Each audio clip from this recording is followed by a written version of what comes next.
Hi friend, स्वागत है आपका आपके इस चैनल ज्ञान बढ़ाओ में। तो आज का हमारा टॉपिक है राष्ट्रपति से संबंधित जो भी अनुच्छेद एग्जाम में पूछे जाते हैं वो हम आज डिस्कस करेंगे। तो चलिए आगे चलते हैं। राष्ट्रपति से संबंधित जो भी अनुच्छेद हैं वो अधिकतर 52 से लेकर 61 तक होते हैं, अर्थात अनुच्छेद 52, 53, 54 से लेकर 61 तक अनुच्छेद पूछे जाते हैं। ये राष्ट्रपति से संबंधित सभी मुख्य अनुच्छेद हैं। तो इस अनुच्छेद को हम एक ट्रिक के माध्यम से याद करेंगे। तो हमारा ट्रिक है, हिंदी माध्यम के स्टूडेंट के लिए ये ट्रिक है। तो हमारा ट्रिक है पकानी कोका दुयो दसम। इसको आप 4 बार बोलेंगे तो याद हो जाएगा। तो ट्रिक इसको याद कर लीजिए, पकानी कोका दुयो दसम। ये अनुच्छेद हैं 52 से लेकर 61 तक। 52, 53, 54 पकानी कोका दुयो दसम। 52, 53, 54, 55, 56, 57, 58 और 59, 60, 61 ऐसे हमारा अनुच्छेद है। तो ये पकानी कोका दुयो दसम, इसको आप 4 बार बोलिएगा तो याद हो जाएगा। तो चलिए हम इस ट्रिक के एक एक शब्द का मतलब समझते हैं। देखिए प का मतलब होता है पद, अर्थात राष्ट्रपति का एक पद होगा। जैसे हमारे संविधान में लिखा गया है कि जैसे ये लिखा है 52, ये लिखा हुआ है 52 कि there shall be a president of India, अर्थात भारत का राष्ट्रपति का एक पद होगा। प से पद, अर्थात भारत का राष्ट्रपति का एक पद होगा। का से कार्यवाहक शक्ति या कार्यपालिका का प्रधान।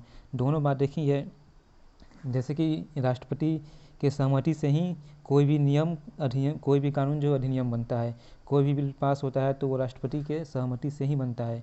इसलिए का मतलब हुआ वो कार्यपालिका का प्रधान है, अर्थात कार्यकारी शक्ति राष्ट्रपति में ही निहित है।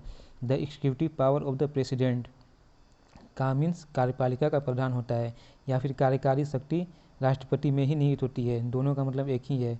नी से निर्वाचन, राष्ट्रपति का निर्वाचन कैसे होता है इसमें ये बात समझाया गया है। को निर्वाचन कोटा, देखिए को मतलब को से हुआ कोटा। नी से निर्वाचन, निर्वाचन में आपको ये बताया जाएगा कि इस राष्ट्रपति के चुनाव में कौन कौन से लोग शामिल होंगे। ये होते हैं संसद के सभी निर्वाचित सदस्य और विधानसभा के सभी निर्वाचित सदस्य होते हैं। तो इस बात की व्याख्या अनुच्छेद 54 में राष्ट्रपति के निर्वाचन में किया गया है। तो नी से निर्वाचन, तो पकानी का मतलब समझ में आया, प से पद, का से कार्यपालिका का प्रधान, नी से निर्वाचन।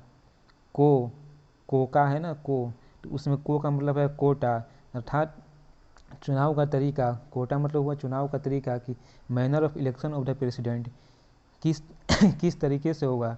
जैसे कि अनुच्छेद 54 में है राष्ट्रपति का निर्वाचन, कि राष्ट्रपति के निर्वाचन में कौन कौन से लोग भाग लेंगे। जैसे मैंने बताया कि राष्ट्रपति के निर्वाचन में संसद के सभी जो चुनाव में जो इलेक्टेड होते हैं वो मेंबर भाग लेंगे, और विधानसभा के सभी इलेक्टेड मेंबर। संसद के सभी इलेक्टेड मेंबर मतलब कि लोकसभा और विधानसभा के सभी इलेक्टेड मेंबर। आपको पता हुआ कि लोकसभा में 2 और लोकसभा में 2 और राज्यसभा में 12 मेंबर होते हैं जो कि नॉमिनेटेड होते हैं राष्ट्रपति के द्वारा। तो ये सदस्य भाग नहीं लेते हैं राष्ट्रपति के चुनाव में। तो इस बात की व्याख्या अनुच्छेद 54 में किया गया है, राष्ट्रपति के निर्वाचन संबंधी बात की, कि निर्वाचन में कौन कौन से लोग भाग लेंगे। और विधानसभा के सभी निर्वाचित सदस्य भाग लेते हैं, मनोनीत सदस्य भाग नहीं लेते हैं, और विधान परिषद का कोई भी सदस्य भाग नहीं लेता है। तो अनुच्छेद 54 में राष्ट्रपति के निर्वाचन की व्याख्या किया गया है।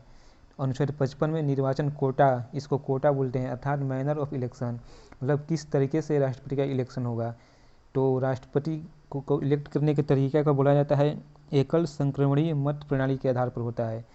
एकल संक्रमणीय मत प्रणाली, इसको बोलते हैं सिंगल ट्रांसफरेबल वोटिंग सिस्टम के आधार पर, अनुपातिक पद्धति के आधार पर होता है। तो ये एक विशेष तरीका है राष्ट्रपति को चुनने का। तो उस तरीके को अनुच्छेद 55 में बताया गया है। ऐसे अनुच्छेद 55 में बताया गया है कि राष्ट्रपति के चुनाव का तरीका क्या होगा। अनुच्छेद 56 चलते हैं, का। अनुच्छेद 55 में को आया, अनुच्छेद 56 में का मीन्स कार्यकाल, कि राष्ट्रपति का कार्यकाल कितना होगा।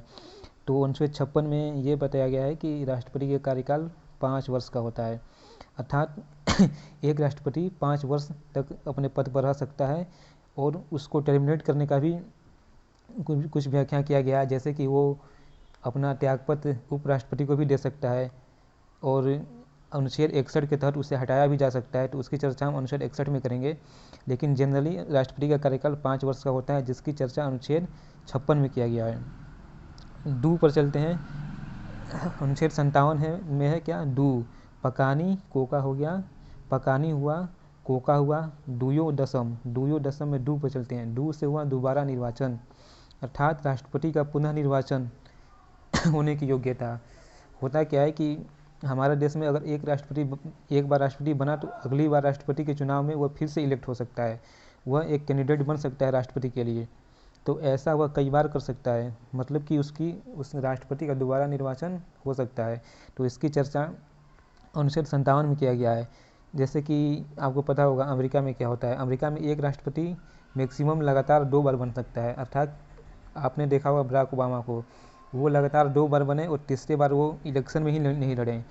तो अमेरिका में ये है कि आप एक बार में 2 बार आप अगर एक बार प्रेसिडेंट है तो अगली बार प्रेसिडेंट के लिए आप इलेक्ट हो सकते हैं, इलेक्शन में खड़े हो सकते हैं, लेकिन तीसरी बार नहीं हो सकते हैं। लेकिन भारत में ये नियम है कि आप कितनी भी बार लगातार निर्वाचन हो सकते हैं, आप इलेक्शन लड़ सकते हैं राष्ट्रपति के लिए। तो अनुच्छेद 57 में इसी की चर्चा किया गया है कि राष्ट्रपति के दोबारा निर्वाचन की चर्चा किया गया है। अब अनुच्छेद 58 आते हैं।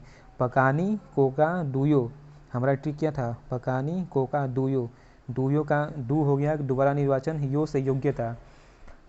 अनुच्छेद 58 में ये बताया गया है कि क्वालिफिकेशन क्या होनी चाहिए एक राष्ट्रपति को चुनाव लड़ने की।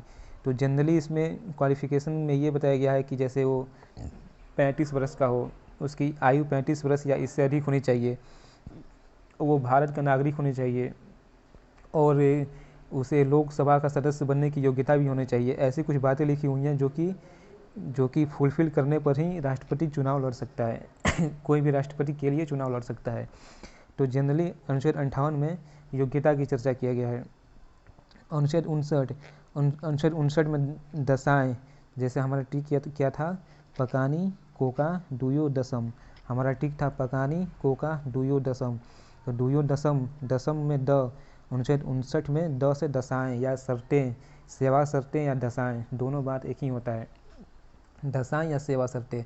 अर्थात यहाँ कंडीशन लिखा हुआ है कि राष्ट्रपति अगर कोई है तो उसकी शर्तें क्या होंगी, वो क्या क्या पालन करेगा, कैसे कुछ नियमों की व्याख्या किया गया है।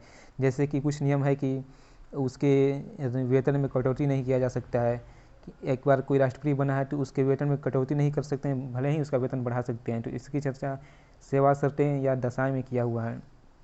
फिर से बताया गया है कि वो शासकीय आवास का ही प्रयोग करेगा रहने के लिए, अर्थात राष्ट्रपति को रहने के लिए एक राष्ट्रपति भवन दिया जाता है जो कि दिल्ली में है, तो वो उसी आवास में रहेगा और उसका सैलरी जो है कि भारत के संचित निधि से दिया जाता है। तो ऐसी कुछ कंडीशन लिखा हुआ है कि अगर कोई व्यक्ति राष्ट्रपति है तो राष्ट्रपति के लिए क्या क्या सेवा शर्तें हैं, उस सेवा में रहते हुए उसकी कुछ कंडीशन है, तो उन कंडीशन को उसे मानना पड़ेगा।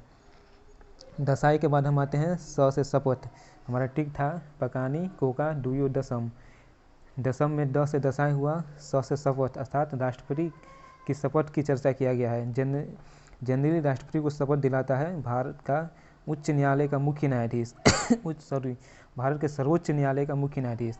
तो सर्वोच्च न्यायालय के मुख्य न्यायाधीश के द्वारा ही राष्ट्रपति को शपथ दिलाया जाता है।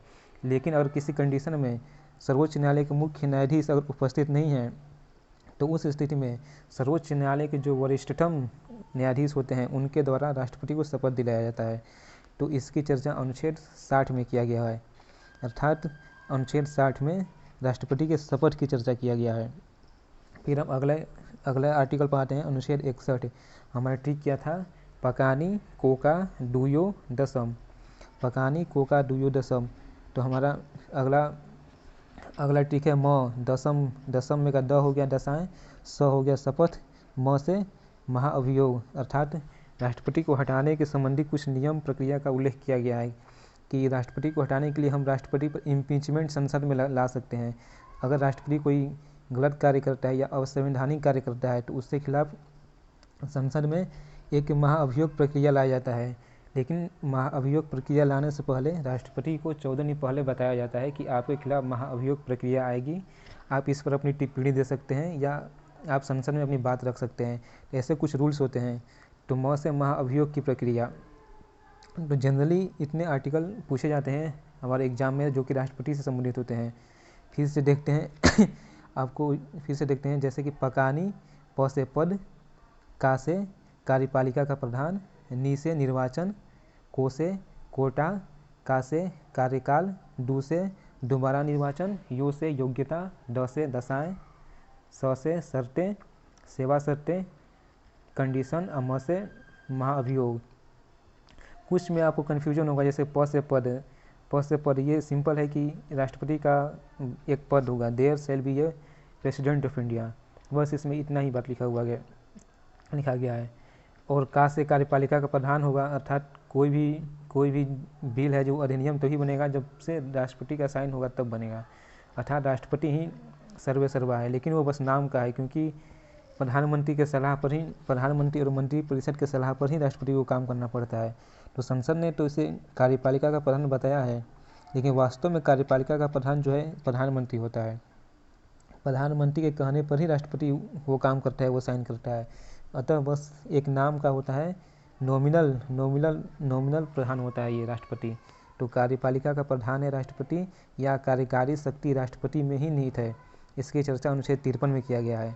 तो पकानी 52, 53, 54, कोका, को से कोटा अर्थात मैनर ऑफ इलेक्शन, को से कोटा को मैनर ऑफ इलेक्शन भी बोलते हैं। राष्ट्रपति के चुनाव का तरीका किस तरीके से होगा, जो कि मैंने बताया था कि आपको एकल संक्रमणीय मत प्रणाली पर सिंगल ट्रांसफरेबल वोटिंग सिस्टम के आधार पर होता है, अनुपातिक पद्धति द्वारा। इसमें एक तरीका होता है जो कि थोड़ा सा डिफ़िकल्ट है यहाँ बताना, वीडियो काफ़ी लंबा हो जाएगा। और का से कार्यकाल, ये तो आसान है। दू से दोबारा निर्वाचन, ये भी आसान है। यो से योग्यता, ये भी आसान है। द से दशाएं या सेवा शर्तें, इसमें कुछ कंडीशंस लिखा हुआ है कि राष्ट्रपति होते हुए क्या क्या कंडीशंस को मानना पड़ेगा। जैसे कि मैंने बताया कि वेतन में कटौती नहीं होगा, उसका वेतन जो है, राष्ट्रपति का वेतन भारत के संचित निधि से दिया जाएगा, और वह शासकीय आवास का प्रयोग करेगा, और ऐसे कुछ रूल्स लिखे हुए हैं, तो उसको हम दशाएं बोलते हैं। ये आर्टिकल उतना महत्वपूर्ण नहीं है, लेकिन आप याद रख सकते हैं, लगातार है इसलिए। स से शपथ, जो कि सर्वोच्च न्यायालय का मुख्य न्यायाधीश राष्ट्रपति को शपथ दिलाता है। और म से महाभियोग, के द्वारा राष्ट्रपति को हटाया जा सकता है, या वो अपना त्यागपत्र भी दे सकता है। जनरली इसका कार्यकाल 5 वर्ष का होता है, लेकिन 5 वर्ष से पहले वो त्यागपत्र दे दे, या बीमार पड़ जाए, या उसकी मृत्यु हो जाए, या उस पर महाभियोग लग जाए, तो इस तरीके से उसे हटाया भी जा सकता है। तो इतने आर्टिकल हैं 52 से 61 तक। तो आशा करता हूँ आपको याद हो गया होगा। एक बार फिर से पढ़ लें। पकानी, कोका, डूयो, दसम, पकानी, कोका, डूयो, दसम, 52 से लेकर 61 तक। 52, 53, 54 पकानी, 55, 56 कोका, 57, 58, 59 डूयो, 57, 58 डूयो, और 59, 60, 61 दसम, पकानी, कोका, डूयो, दसम। तो आई होप आपको याद हो गया होगा। तो अगर आपको वीडियो पसंद आए तो चैनल को लाइक और सब्सक्राइब करना जरूर भूलें, और अपने दोस्तों के साथ शेयर भी करें। जय हिंद।